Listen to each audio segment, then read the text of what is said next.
I'm on the way to winning the world title in this area. Like, I'm gonna be the only world champion. And I'm gonna be the only world champion from Washington D.C. Since Lamont Peterson. Right. So that's a minute ago. So that's gonna be something to remember, and something that I'm gonna keep going. Like, I ain't giving it up. Once I'm champ, I'm trying to unify. I'm trying to be champion in 2 different divisions, 3 different divisions, whatever I can do, whatever I can take, whatever heights I can take it to with this boxing thing. That's what I'm trying to do for sure. Hey, hold up. Fred made this?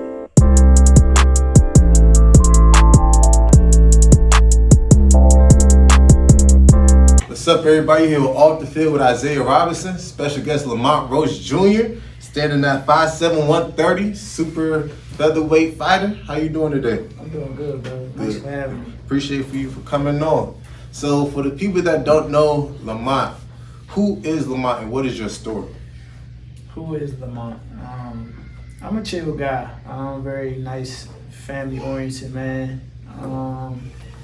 Right now I got a little one, so being a parent has really took over my, a lot of my identity. Like, I enjoy being a father, for sure. But after that, I'm definitely that savage in the ring right there. Y'all see in the screen. Like that, so, yeah. Like that. So you're 23-1 for your professional career. You have to be different to have a record like that. Like, so how is your training? What makes you different? Your mindset, your work ethic? Like, what makes you different to get that record? I think it's a combination of everything. Like, definitely in boxing, you gotta have a strong mental, because those little gloves, they ain't no joke. Right. Everything hurt, even when you block. You know what I'm saying? So you gotta be mentally tough. You gotta be dedicated. You can't cheat this grind. This grind is. If you cheat the grind, it's gonna show in the ring. Because everybody ain't gonna go with one punch. You know what I'm saying? You might have to go 10, you might have to go 12. So, training is very strenuous. I take it very serious. I train 2 times a day, sometimes 3 times a day. Especially when I'm in training camp, I train every day of the week. And my breaks are after I work out. Right. Yeah. So, like, I'm not sure how boxing usually do their training. Like, I know for football you have an off season and things like that. For boxing, it's like your off season now having a scheduled fight and then you have to get right back into it, like with training wise, or how does all that work? Yeah, let me break it down. So, off season. So we don't have an off season. Boxing is all year round, no matter what. For me, I stay in the gym. Now, after a fight, especially a big fight or a fight that went like 10 or 12 rounds, I'll probably be out the gym for about a week or so till I feel like, man, this only a week, because I don't feel right. I think I'm always in the gym, so I'm getting a little heavy. Right. You know what I'm saying? Like, my body don't feel right, and I get a little. Then that's putting more stress on me anyway, because I gotta lose more weight. Like you said, like you introduced me as 130 pounds. I fight at 130 pounds. I don't walk around at 130 pounds. So every camp I have to lose, like, I want to say a good 15 to 20 pounds. And, but I do it the right way. I have kind of like a chef and my little brother right now. Okay, that's good. Man, mind you, shout out my little brother, but he's a phenomenal cook. Like, he crazy in the kitchen. Like, and he calculates things, and as far as calorie wise, as far as focus on fats and everything like that. Like, he do that for me, so I want to thank him. But I lose the weight the right way. I stay hydrated. I drink a gallon of water every day, and I get busy. That's good. I love that. So let's talk about every punch weighs a toll in your body, like you said. Like, before you even went pro, you had like 100+ fights. Yeah. So how is that mentally, physically on your body? I mean, once you get in that groove, like, especially in the amateurs, like nowadays, amateurs don't fight as much. But back when I was an amateur, we fought almost like every weekend, or like, so we was used to it. The sparring, and then when you fight as an amateur, you got head on. So it's not as bad. You got 10-ounce gloves on. You're not that, not that big. The gloves are usually very cushioned in the knuckle part. As far as the amateurs, like professional gloves, they cut way different. The gloves are smaller, and you don't got to pay. So, growing up fighting the amateurs and having all them fights, it didn't take a toll on me. We didn't spar every day, so that's a major thing too. People getting like wars. They have wars in the gym, so they be depleted before they come into the ring sometimes. You know what I'm saying? So there's a lot of wear and tear on your body, but if you do it the right way, you calculate it, you get the proper sparring and not too much sparring, you should be good. So can you overdo yourself as a boxer? Like, most definitely. Okay. Most definitely, you can burn yourself out. For me, a normal training camp will be about 8 weeks. Minimum 6, and that's just on a short notice. But I'm at a status in my career where none of my fights will be short notice. Unless I step up to like like opponent drop out and I'm in shape and I apply myself to that that little dropout. But other than that, 8 to 10 weeks. The first 2 weeks might be a pre-camp, and then 8 strong, full-fledged. But you gotta get your rest in. You gotta do everything. You gotta take the necessary steps to make sure your body recovers from all that work, because it's a lot of hard work. Facts. I gotta say, you gotta be different hopping that ring. Yeah. So growing up in the DMV, and like I know I done research. Your father runs the boxing gym right now. Yeah. So like growing up in DMV and things like that, like it's not easy growing up in DC or PG. So sometimes you just gotta fight before you even enter the boxing. Yeah. So like, how was that growing up, and how'd you get into boxing? All right, so I'm gonna answer how I got into boxing first. First of all, boxing was for my cousin. Rest in peace to my cousin. He passed away he got killed. He got murdered in gun violence. And that touches on the first thing you talked about. It's not easy growing up in DC. But it was for him. And my dad just asked me, he was like, "You wanna do it?" And I was like, "Yeah," and it's been a wrap ever since then. But like you said, it's not easy growing up in the city, in DC or Prince George's County for real. It's a dog world out there. And, it's easy to fall into the flash and what everybody else is doing. It's just a sad case, especially now today. You got the youngins. There's so much violence between them everywhere. It's just crazy. So it's easy to fall out of line and stay there because in the gym you working hard every day. Say you get out of the gym for like a week, and you like, man, I don't gotta work as hard as I did when I was in the gym. Man, I'm not going. I'm outside. Then next thing you know, they start getting some money. What I'm going to the gym for? If I'm getting some money, I ain't gotta work hard. I ain't gotta sweat. Right. I ain't doing this. I ain't doing that. I'm not going no more. That's how they fall into that. And you can't play boxing, so you can't be outside or in the streets and try to box. You know what I'm saying? Like you gotta have both feet in the boxing. Right. I done seen plenty of people in and out of boxing that's not where I'm at today, and that was probably ahead of me. Definitely, they was older than me, and they were better than me, and I looked up to them. But for them being in and out of the streets or in and out of boxing, like I surpassed them, and I'm on a world championship level. Right. And they either trying to get themselves together or they not boxing no more. And you talk about just being in that environment, like growing up in DC and PG.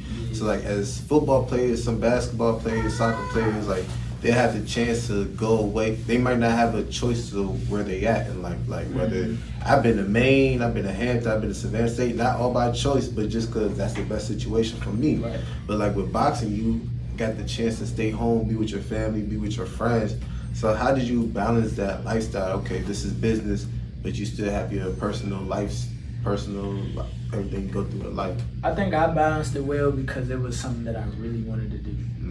Once I've sat down and talked to myself, like, man, I really want to take this serious and be a world champion, that's when I knew, like, certain stuff had to take a back seat. I'm not saying I had to eliminate it because, like you said, I love my friends, I love my family, I like having fun. But I know my goals and my determination will lead me to the point I am now. And it definitely paid off. Definitely did. Fight coming soon. You ready for that date, man? Yes, sir. You ready for that date? Yes, sir. So now we get to the trivia part of the interview. Okay. So you're a boxer. Let's see how well you know boxing. All right. You gotta shout out your son right here. He just pulled it up. That's definitely my son. I did not. Yeah. Say what's up. Oh. Yeah, cheese. So now we get to the trivia part of the interview. A standard boxing ring is between which of these sizes? 16 feet and 25 feet, 26 feet and 29 feet, 6 feet and 5 feet. You can repeat those answers? 16 feet and 25 feet, or 16 feet and 29 feet, or 6 feet and 5 feet. 16 and 25. Yeah, for sure. Which of the following boxers won up to 87 of their first professional fights? 87. Chavez. Yeah, Chavez. I knew that one. In 1996, who became the youngest fighter to win the heavyweight boxing championship? Mike Tyson. Damn, I don't got okay, got a real fighter on our hands. Yeah, man. Title coming soon. So now back to the interview. What was your favorite fight and who was it against? My favorite fight was actually the fight that's on the screen right now. And he just hit me with the right hand. But but this is against. Okay, so this is a funny story too. It's against. My fight was against Rene Alvarado. That was December 19th, 2021. I think 2020. Yeah, 2021. So that's Rene Alvarado, 2-time world champ. Just to let y'all know, 2-time world champ. This fight, he wasn't the champion, but he lost the belt the fight before he fought me. So he's only one fight removed from being the world champ. I whooped his ass. I whooped his ass. I shut him out on 2 scorecards. The score was 100-90 because we went 10 rounds, and the other scorecard was I think 99-81. Whew, I think. I mean 99 to 90. That's a big margin. So yeah. But the funny thing is, as I was coming up, I was on his undercards, and like I want to say my first TV fight, my first televised fight was probably my 5th fight. I fought Ike Cortez cousin. Ike Cortez, the former world champ. He fought Oscar De La Hoya. He lost to Oscar De La Hoya in one of the, I think it was like the fight of the year.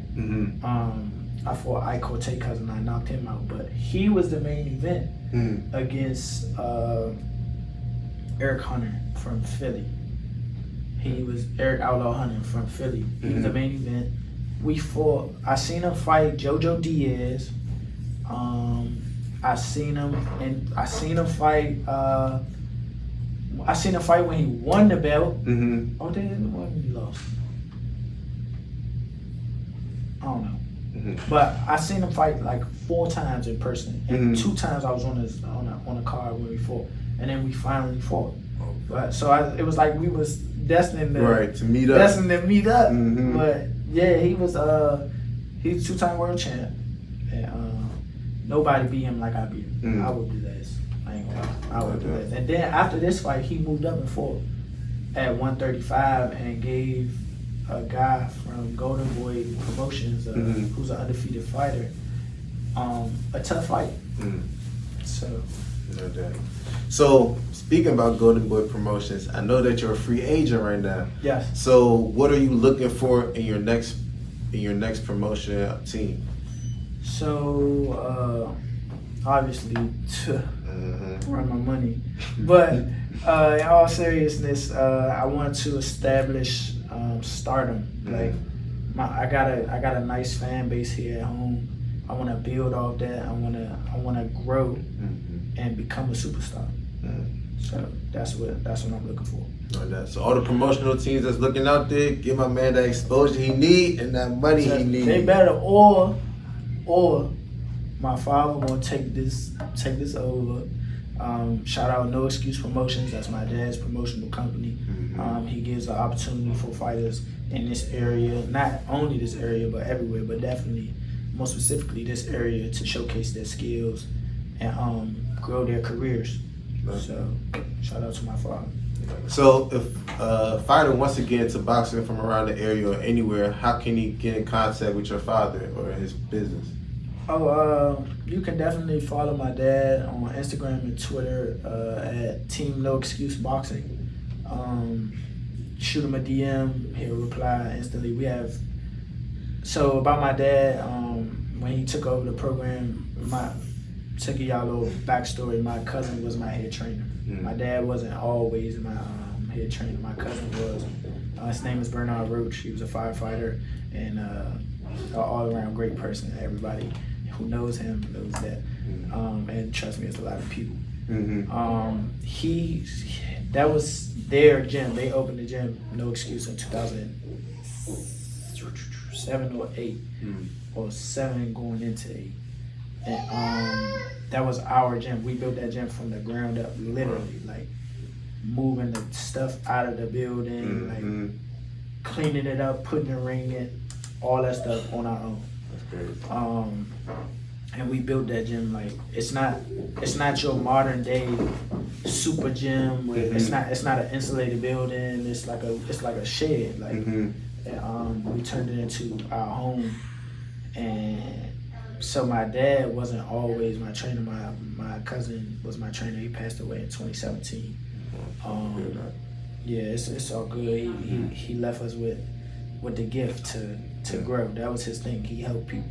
And, he passed that on to my dad. So he basically he recruited my dad. Like he look, cause my father was the cameraman at first. Oh wow! Oh yeah. wow!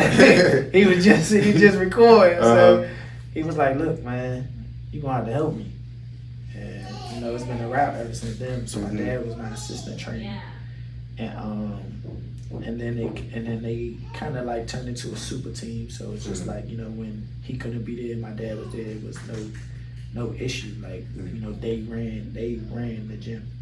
So my dad took over when my cousin passed, doing an amazing job. Not only does he train me, at the time he was training after my cousin passed about 5 other professional fighters. Wow. On top of that, about 40 kids. We got a big amateur program. So he does that day in, day out. Day in, day out. He don't get paid. He get paid for me, obviously, because I'm a professional. But for the amateurs, he don't get paid for that. Wow. So, did your cousin or your father ever do boxing too, or my cousin boxed? My dad ain't boxed. My cousin boxed. He was on an all-army team, and he went to the Olympic trials and stuff. So, you grew up in the area. So, how does it feel to be a successful boxer in the DMV, knowing you have all the love back home right here in your area? It feels good. It definitely feels good. Nowadays, we have more camaraderie amongst boxers, and I like that. We support each other. And for me, right now, I feel like no shade to nobody or nothing like that. But I'm right now, I'm the front runner. I'm on the way to winning the world title in this area. I'm gonna be the only world champion. And I'm gonna be the only world champion from Washington D.C. since Lamont Peterson. Right. So that's a minute to go. So that's gonna be something to remember, and something that I'm gonna keep going. I ain't giving it up. Once I'm champ, I'm trying to unify. I'm trying to be champion in 2 different divisions, 3 different divisions, whatever I can do, whatever I can take whatever heights I can take it to with this boxing thing, that's what I'm trying to do for sure. So what is your why into boxing? What is your why? Like makes you go so hard, makes you train so hard, makes you give it your all? It's my love for the game. I mean, like, I love boxing so much. Like, most of the stuff I do revolves around boxing, for real, for real. Like, I like watching boxing. I like going to the fights. My little brother box. You know what I'm saying? My dad's a coach. Our gym is like a family gym. So, like, even the stuff we do, I do things with, like, those amateur guys. They like my little brothers. Like, a couple of them graduated. You know, we go out together. I make sure that I keep them under my wing so they can, you know, they have an example to look at. I'm kind of like, I'm a role model. I'm something that I didn't have growing up in the gym. You know what I'm saying? I didn't have a world-class elite fighter in front of my face every day.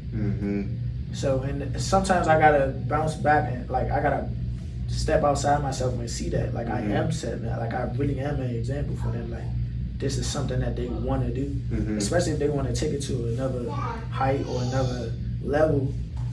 I'm really a guy that they can look up to. Like, man, he did that right in front of my face. Like, I can do the same thing he did because we right here. Right. And I didn't even think about that because, like, for me, I had a lot of NFL quarterbacks growing up. I used to train with, like, Dwayne Haskins. I trained with him all the time. Trace. It's just like that role model of having a talented person to look at, to chase after, like, that's what's needed. Yeah. And for you to make it this far without having a role model like that in your career, that's very impressive.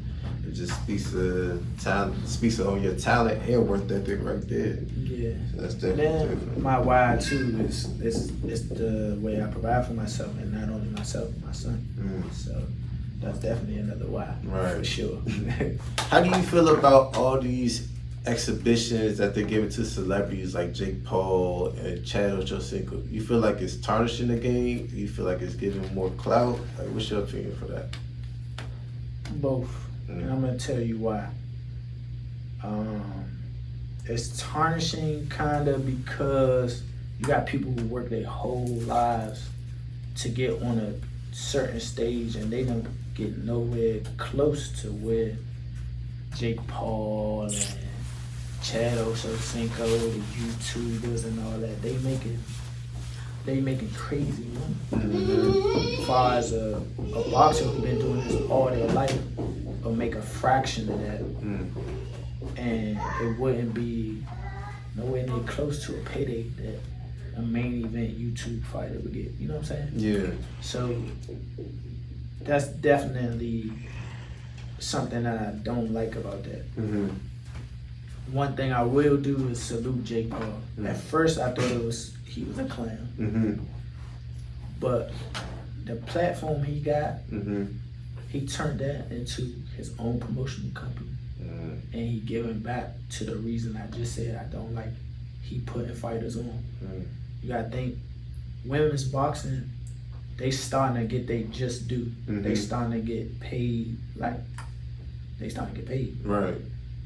So, without saying too much and going into the sexism of boxing, Jake Paul took Amanda Serrano and gave her, like, put her on his undercard and gave her her highest payday that exceeded hundreds of thousands of dollars. Wow. He did that. Jake Paul did that. Jake Paul now got MVP promotions and taking young fighters and putting them on a platform on the zone. And he making them fight in series, but he getting them paid. Right. And that's something that I like about that. Jake Paul is really putting the fighters on, and I definitely like what he did with Amanda Serrano. Like, and he backing her 100%. He backing her play. Like, he like, I got the best woman fighter in the world. I'm putting my money up on her. Right. So he doing that. That's what I like about Jake Paul. The rest of them, doing it. I ain't with it, but right. Jake Paul, you got my support. For sure. Because A lot of people need that. Like I said, they've been working all their life. Mm-hmm. He just happened to be in it. Jake Paul got a big following, and he got on that platform, and he got 6. I don't even want to echo it anymore. He got like 6 professional fights. Made more money than a lot of people. He probably made more money than world champions. Wow, that's crazy. But exactly, it is. But because he damn sure made more money than me. But he taking them fighters that he got now, the real boxers that been working their whole lives, and putting some money in their pocket, some good money in their pocket. So I salute him. Since we on the money conversation, I love money. I'm a financial advisor, so I know what to teach people to put their money into. And I will say something that to all the athletes that's come on my show, to learn financial literacy. Like once you have the money, know what to do with it. So take classes. I'm offering classes. I'm offering universities to just teach people about money. So when you guys get money, know what to do with it and how to keep it. So that's really important. That's important to me too. And because that's one thing. That's an example that I have seen growing up. Like you got people who, and not necessarily just boxing, but like you see it all the time. Athletes will probably go bankrupt or file for bankruptcy or this and that, and then because they're getting a large amount of money in a short period of time, they're blowing it, buying things, living above their means. Right. And my dad always preached that to me. Make sure you know what I'm saying, stay at your means. So I think that that's very important. There's stuff that I still can learn, and there's stuff that I can apply to myself to keep focus with my money and make sure that I grow it instead of blow it.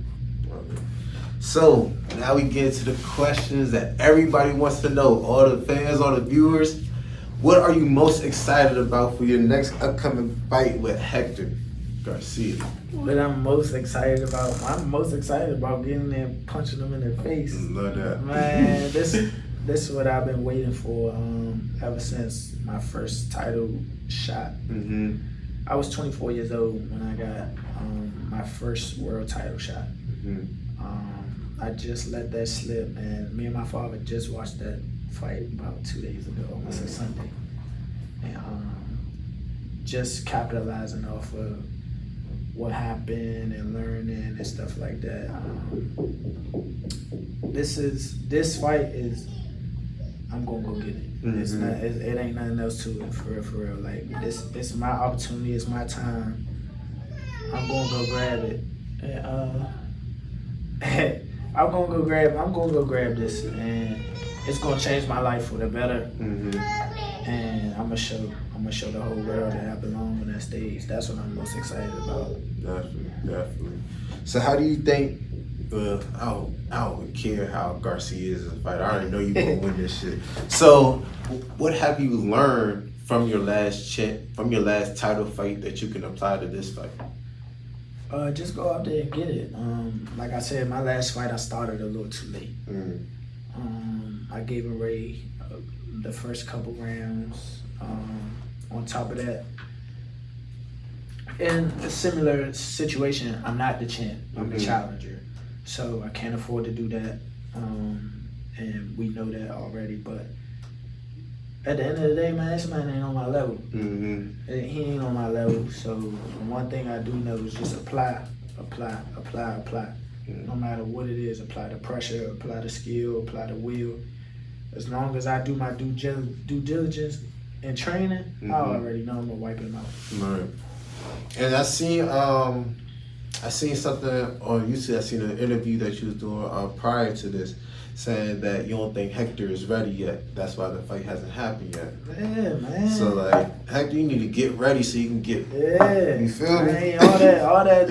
He got a nice little beta, you don't think, but come on, man. It's time to buckle down and get it in. I mean, you gonna see that you should have been in the gym. That's what I'm saying. You should have been in the gym. So what's the love people outside the DMV show for you? Because it's more than just the DMV.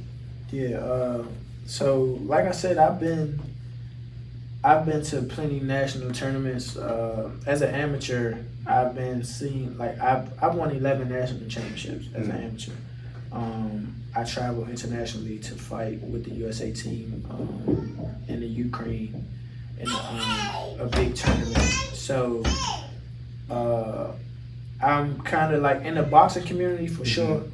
I'm known, and so when I do fight out of town, like this fight happened, and this fight was in LA. I fought in LA about, so I'm gonna say like 5-6 times.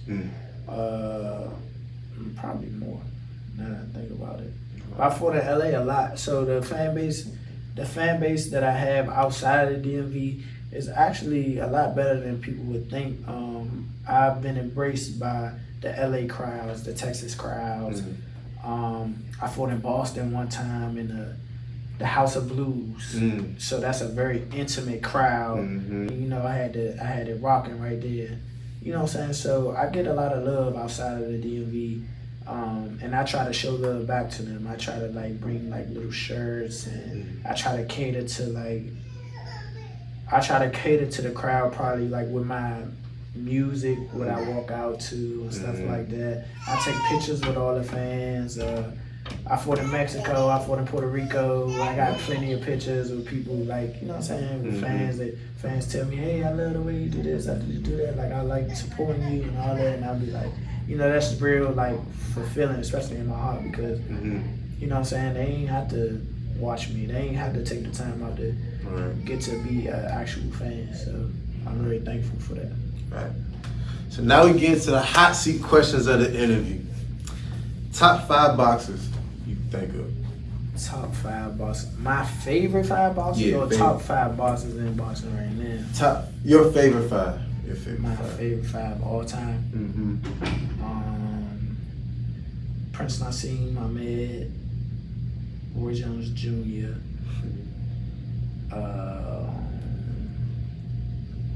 Ricardo Lopez, that's a smooth guy. Sugar Ray Leonard.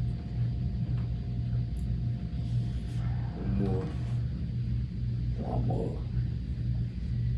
I might forget somebody. I know I got. You go for Michael Ali in that trade? I love Mike. I love Ali, but I'm not a super crazy fan of them. Fair enough.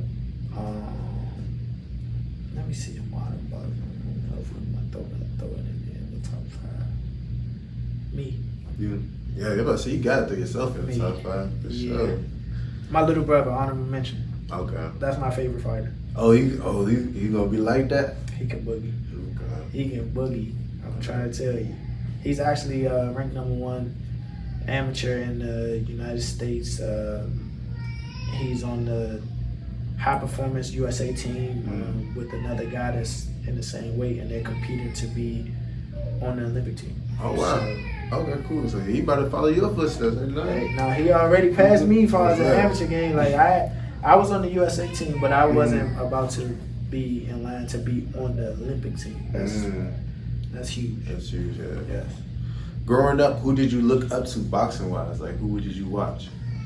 So growing up, I told you I was in the gym full of nice boxers. I ain't gonna lie. When I was young, my cousin, he had at the time Darius Moten, Larry Riccio, Antoine Douglas.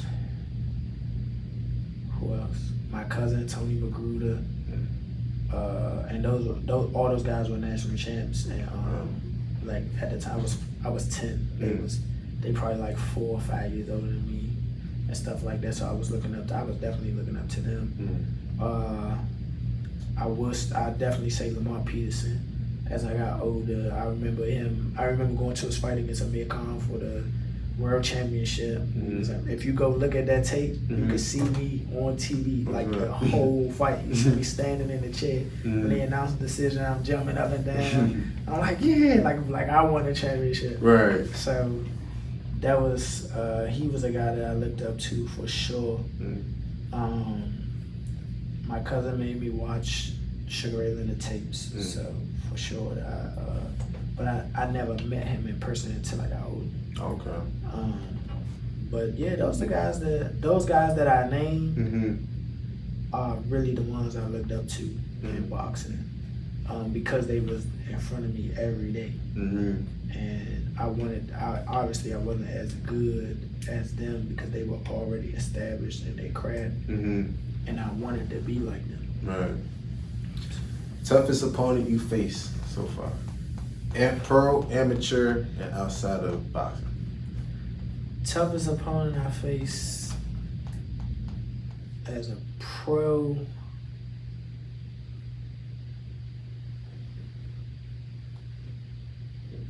Tough one.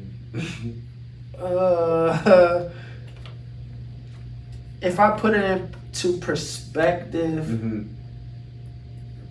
I got two. This guy, what's his name? Man, what's his name? I forget. I fought him in Vegas for the NABO WBO championship. What's his name? Okendo, Jonathan Okendo. Okay, Jonathan. That's a tough, hard-hitting motherfucker, man. That's a tough, hard-hitting guy. That was tough. And to put it in perspective, this one guy and it was on me because I wasn't really doing what I was supposed to be doing in training camp. I was working, but I wasn't working like I was supposed to. And I fought a guy, I forget his name too. He was a tough guy, and it wasn't so on my record. It's a majority decision. It shouldn't have been a majority decision, but it was a tough fight. And yeah, I won, but it was. I was like. It was one of those. It was one of those. Like, man, I'm glad it's over. But the amateurs, my toughest opponent in the amateur. I want to say it's by default. Julian Rodriguez. He's the only person that really I can say just straight up beat me. But I only had 3 fights, and he was already a national champion. Oh, okay, so you was new on the scene. I was new, yes. And they was telling my cousin, like, you crazy for putting him in there, blah, blah. Like, he gave me an 8 count and all that. But it is what it is. I'm a fighter. Like, at the end of the day, like, gotta get back up. Yeah, for sure. But yeah, outside, the toughest opponent outside might be food. I love to eat. I'm a foodie, man. I'm a foodie for sure. That might be my toughest opponent outside the ring. I feel that. Best fight you ever watched? The best fight I ever watched would probably be, definitely Castillo Corrales. I'm gonna tell y'all right now, if y'all haven't, I'm pretty sure people who know boxing have watched that fight. I think that fight won fight of the decade, and got round of the year when Diego Corrales stopped Castillo. But a lot of a fight, and if you haven't seen it, you should watch. You should watch that fight. It's a hell of a fight. I want to tell you what I saw, a real good fight. I seen a real good fight. It's a women's fight. Katie Taylor and Amanda Serrano. Shout out Jake Paul. Shout out Jake Paul. Shout out Jake Paul and Eddie Hearn for putting that together. But that was a hell of a fight. That was a hell of a fight. Yeah, I get that. In more recent time. I want to say Klitschko and Anthony Joshua was a real good fight to watch too. Okay. And I'm talking more recent. That's what I'm saying. More recent fight. It's good. Really good. I appreciate you for coming on today, too, bro. Nah, for sure. Thank you for having me. Anything good. Appreciate it. Anything you want to say to the fans or the crowd watching? Tune in. I want to say summertime, because we don't have an official date yet. I'm gonna tell you right now, Hector is not ready for me and it's going to show. That's another reason why the date hasn't been announced. So I want to say early August, mid-August.